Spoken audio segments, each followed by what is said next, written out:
आजपासून 3 वेगवेगळ्या घटना घडलेल्या आहेत प्रभाग क्रमांक 14 मध्ये. आता सगळ्या लातूरची जनता सुजाण आहे, सगळ्याला माहित आहे सध्या काय आटापिटा चालू आहे. खर तर निवडणूक आयोगानं प्रचारासाठी निर्धारित वेळ सर्व पक्षाच्या उमेदवाराला दिला होता. त्याच्यात सगळ्यांनी प्रचार करणं आवश्यक होतं. प्रचाराचा वेळ संपल्याच्या नंतर उद्याच्या मतदानाची तयारी करण्याऐवजी इतर भानगडी करण्याकडे काही उमेदवारांचा कल दिसतो. पहिली गोष्ट, आता 3 घटना वेगवेगळ्या कोणत्या घडल्या. एक घटना घडली गंगाधर वडजे नावाचा कार्यकर्ता त्याच्या पाहुण्याच्या घरी तिथं बसलेला असताना त्यांचा काही कार्यक्रम असा हळदी कुंकू असेल. आता या सगळ्या गोष्टीचा अर्थ सगळ्यालाच कळतो, काही लपवाछपवी विषय नाही. पण हळदी कुंकाचा त्याच्या इथं कार्यक्रम होता.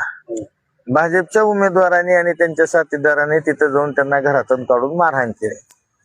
त्या मारहाणीमध्ये जो व्हिडिओ व्हायरल झालाय आता, त्याच्यात हाबू मारू नका जे म्हणलेला आवाज येतो ना, हाबू म्हणजे भाजप उमेदवाराचं उर्फ नाव आहे. सगळ्याला माहिती आहे, तुम्हालाही माहिती आहे. म्हणजे मारत कोण होतं ह्या व्हिडिओतल्या आवाजावरून आपल्याला लक्षात येत आहे.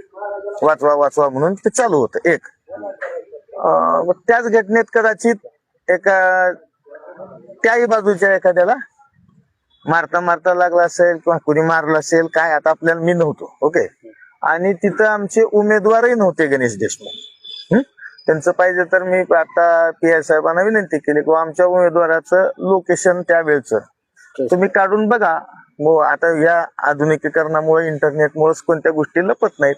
आणि भाजपच्या उमेदवाराचंही लोकेशन बघा, त्या व्हिडिओ मधला त्यांचा प्रेझेन्स बघा आणि कुणावर गुन्हा दाखल करायचं ते ठरवा, असं मी त्यांना सांगितलंय. ही झाली एक घटना. दुसरी घटना झाली आहे वैभवनगर गणेश मंदिराजवळ एकलिंगे महाराज म्हणून आहेत. सामाजिक काम करतात, धार्मिक काम करतात. त्यांनी त्यांच्या कार्यक्रमाच्या दृष्टीनं त्यांच्या घरी त्या आणि त्यांची पत्नी दोघच कामात असताना त्यांनी विकत आणलेल्या, आता त्यांनी पावती सुद्धा दाखवली, त्यांनी स्वतःच्या नावानं स्वतः विकत आणलेल्या काही साड्या भाजप उमेदवारांनी त्या साड्या आणि महाराजांना त्यांचं नाव एकलिंगे स्वामी महाराज असं त्यांचं नाव आहे. त्या सज्जन माणूस आहे, कुण्या पक्षाचा नाही, काही राजकीय नाही, काही नाही. त्या माणसाला त्याच्या घरातल्या साड्या असं त्यांनी उचलून आणले. त्यांनी म्हणले आमचा कार्यक्रम 17 तारखेला आहे, पाहिजे तर ही साड्या तुम्ही तुमच्या जवळ ठेवा आणि 17 तारखेला द्या, माझा काही कुण्या पक्षाशी संबंध नाही असं म्हणलं तरी भाजपच्या उमेदवारांनी न ऐकता त्यांना जबरदस्तीने इथं आणून पोलीस स्टेशन मध्ये ठेवलेला आहे. ही 2 घटना. तिसरी घटना, इथं ज्या गंगाधर वडजेला तिथं मारहाण झाली त्याला पोलिसने मेडिकलला पाठवलं. मेडिकलला गेल्यावर आता सिव्हिल हॉस्पिटल जवळ त्या मेडिकल कॉलेज जवळ त्याच्यासोबत जे नातेवाईक मेडिकलला गेलेले होते त्यांना सुद्धा भाजपच्या गुंडांकडून त्या ठिकाणी आता मारहाण झाली म्हणूनच PI साहेब तिकडे गेले. ह्या 3 घटना. आता चौथी घटना, ज्या लोकांनी मारले तेच पोलीस स्टेशनला येऊन ठिय्या करून बसले. आता आपण अनेक मोठ्या गंभीर गुन्ह्यात सुद्धा बघितलंय की कधी फिर्यादीच गुन्हेगार निघतो, बाजूला बसून रडणाराच मुख्य आरोपी म्हणून तपासात निघतो. त्या पद्धतीनं इथं तो गोंधळ. आता भाजपची सत्ता आहे गल्ली ते दिल्ली, ट्रिपल इंजिन सरकार आहे, त्याच्यामुळं त्यांना पोलीस स्टेशन मध्ये ठिया बिया घालायला परवानगी मिळाली असेल, त्यांनी घातला असेल. माझी आता एक राजकीय कार्यकर्ता म्हणून सर्व पक्षाच्या उमेदवारांना विनंती आहे. सगळ्यात महत्वाची गंभीर गोष्ट अशी आहे भावांनो, लोकशाही ज्या उद्देशानं निर्माण झाली, सगळ्याला उभारण्याचा, निवडणूक लढवण्याचा अधिकार दिला गेला, कृपया ही काळजीनं सगळ्यांनी लक्षात घ्यावं. ती लोकशाही फेअर असली पाहिजे. कामावर, विनंतीवर, भाषणावर, मांडणीवर मतदान झालं पाहिजे. त्याऐवजी काय होतंय, आता माझी निलंग्याची विधानसभेची निवडणूक, माझ्याकडे पैसेच नव्हते, मी कुणाला न वाटता 1 लाख मतं मिळवू शकलो. ज्यांनी भरपूर वाटले ते किती आहेत, माझ्यापेक्षा 7,000 6,500 पुढे आहेत. म्हणजे पैसे न वाटता सुद्धा लोक मतदान देतात, परंतु उमेदवाराच्या मनामध्ये हवालदिल झालंय, त्यांनी वाटलेला आहे, मग ह्याच्यापाशी नसले तरी कर्ज काढून वाटायला तयार. ही जी जीवघेणी स्पर्धा आहे ना, ती एकंदर राजकारणासाठी, एकंदर लोकशाहीसाठी आणि एकंदर आपल्या लातूरच्या संस्कृतीसाठी घातक आहे.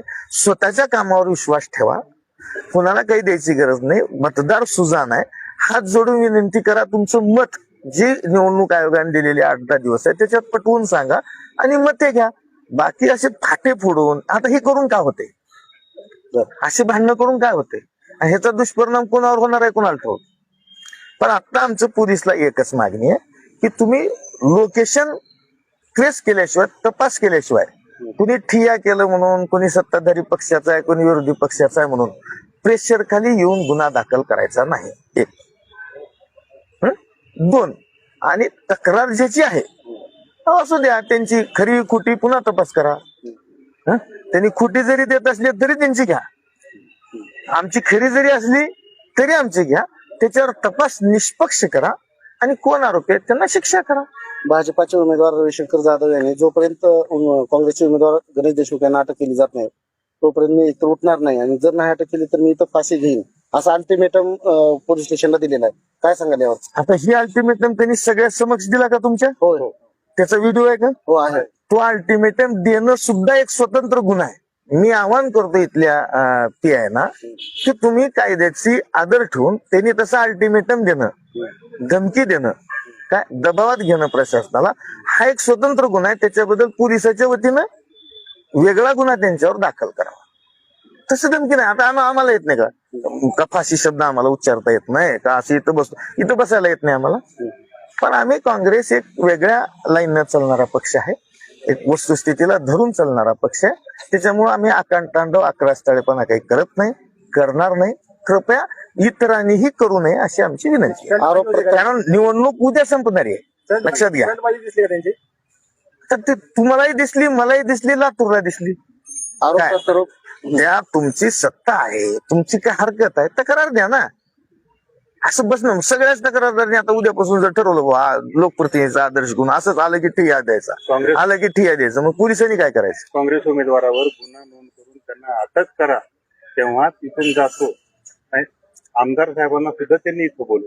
नाही मी काय म्हणतो, जर काँग्रेस उमेदवार तिथं असतील त्या घटनेच्या ठिकाणी तर 100% काँग्रेस उमेदवारावर गुन्हा दाखल करा.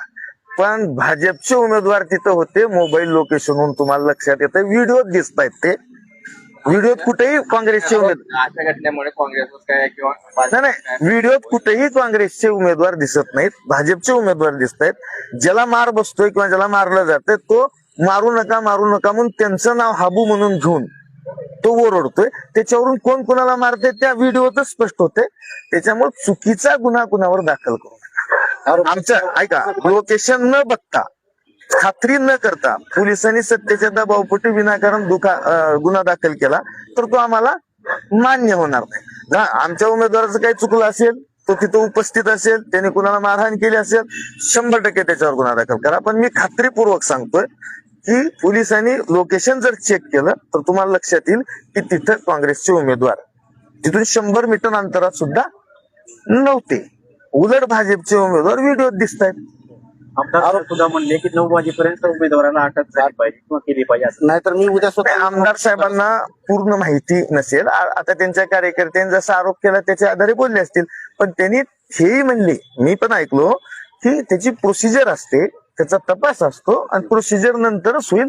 असं बसून जमणार नाही, असं बसणं योग्य नाही असं आमदार साहेबांनी म्हणजे. अटक जर नाही झाली तर मी स्वतः इथं उद्या 10 वाजता येणार म्हणजे. नाही ठीक आहे ना, त्यांना अधिकार आहे. आणि पोलिसांनी असं धमक्या दिल्यावर जर ऐकायचं ठरवलं असेल तर लाईन लावून धमक्या देतील ना लोक. कुणी उठायला धमकी देईल कुणाच्या विरोधात? तसं नाही, धमकीवर पोलीस स्टेशन किंवा कायदा चालत नसतो, तर तो कायदा नियमावर आणि कायद्यावर चालतो. कायद्यानं जर त्यांच्यावर अन्याय झाला असेल, त्रास झाला असेल तर गुन्हा दाखल करा म्हणतो ना, आम्ही कुठं नाही म्हणतोय.